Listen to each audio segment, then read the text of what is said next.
Hello everyone, so let's talk about today's problem. हम conditional statements के problem देख रहे हैं और ये हमारा सबसे फर्स्ट प्रॉब्लम ठीक है। फ्लोट और the int given in number n and determine its float number और एन इंटीजर नंबर। ओके, और देन उसके बाद बताया कि if n is a float number then print float followed by the integer part followed by the decimal part separated by space. मतलब उन्होंने कहा है कि नंबर अगर फ्लोट होगा तो उसमें क्या करो, मतलब ये नंबर है, इसके बाद कुछ डेसिमल है, तो ये पहले इस इंटीजर को प्रिंट करो, देन उसके बाद एक स्पेस दो और देन इस नंबर को प्रिंट करो। एग्जांपल स्टेटमेंट समझ के, एग्जांपल स्टेटमेंट समझ के देख के हमें आराम से समझ में आ जाएगा।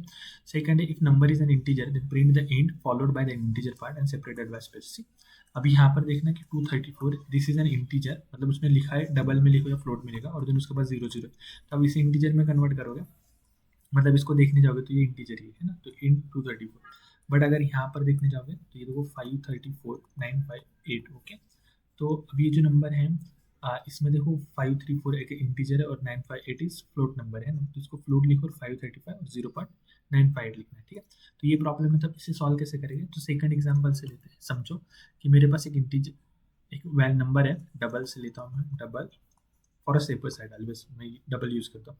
तो मैं बोलता हूँ मेरे पास x है, ठीक है, तो अब x क्या होगा, 958 एंड 53 ये होगा। ठीक है, अब अगर मैं इसे इंटीजर में कन्वर्ट करूंगा तो अगर मैं इंटीजर में इम्प्लीसिट भी मतलब डबल को लिख सकता हूँ और एक्सप्लीसिट भी लिख सकता हूँ। तो समझो इंटीजर y है मेरे पास। ओके, तो मैं क्या कर सकता हूँ, इंट टाइपकास्ट कर दिया x को। ओके, तो अब ये क्या हो जाएगा, बस एक y के अंदर स्टोर हो जाएगा 958। ओके, अब देखो और कुछ ऐसे ऐसे 00 से भी स्टोर होता है, मतलब अगर आप इसके सब्ट्रैक्शन करोगे तो अब देखो एक इंटीजर है 958.532 माइनस 958, और अगर कुछ नहीं होगा तो हम क्या करते हैं, जीरो ले लेते हैं ना डेसिमल के बाद वाले।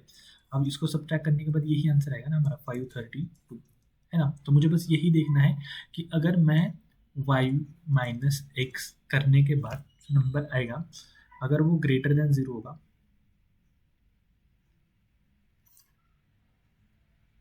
देखो अगर वो ग्रेटर देन और इक्वल टू जीरो होगा, या इसको इतना इस लिख देता हूँ कि y minus y point x करने के बाद जो नंबर आएगा 0.0 होगा, तो मैं क्या बोल सकता हूँ कि ये नंबर आपका इंटीजर है। अगर नहीं है तो ये नंबर आपका डेसिमल है। ओके, सॉरी फ्लोटिंग नंबर है। ठीक है, मतलब यही पार्ट होगा। तो मुझे बस यही कंडीशन चेक करना है, कोड लिखूंगा तो और अच्छे से समझ में आएगा। ठीक है, तो पहले इस नंबर को इसको कॉपी कर लेते हैं। ओके, देन इसके बाद यहाँ पर मैं पेस्ट करता हूँ। ओके, ठीक है, देखो बॉयलर प्लेट कोड। ओके, ठीक है, अब मैं बस इसको ले लेता हूँ। देखो double x is equal to x, integer नाम इज इक्वल टू एक्स, या तुम ऐसे भी लिख सकते हो इंटीजर एक्स, मतलब डबल को एक्स में कन्वर्ट कर रहा हूँ। ठीक है, अब इसके बाद मैं क्या कर रहा हूँ, देखो मैं देख रहा हूँ कि इफ मतलब जो नंबर है, मतलब एक्स माइनस नाम इज इक्वल टू 0.0, अगर ऐसा कुछ है मतलब ये आंसर 0.0 आता है, मतलब डबल में, मतलब ये ऑटोमेटिकली कंपेयर कर देगा। तो मुझे क्या करना है, सी आउट कर देना है इंटीजर, इंटीजर स्पेस और देन जो नंबर आया है वो नंबर, मतलब ये इंटीजर है ना मेरा नंबर।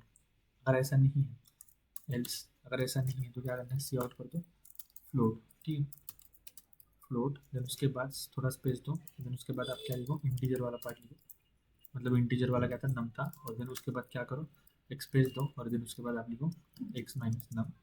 ओके, और उसके बाद न्यू लाइन। तो ये था कोड। तो भी जैसे इसे कंपाइल करते हैं और कुछ एरर्स हो गए तो हम इसे फिक्स कर देंगे यहीं पर, है ना। तो देखो ये पास हो गई यहाँ पर, तो इसे सबमिट करने की कोशिश करते हैं और देखते हैं ये सबमिट होता है नहीं। तो प्रॉब्लम यू है फ्लोट एंड इंट और इंट, तो submit the code. Okay, problem in float और इंट, और then let's try to submit it and देखते हैं एक्सेप्ट होता है नहीं।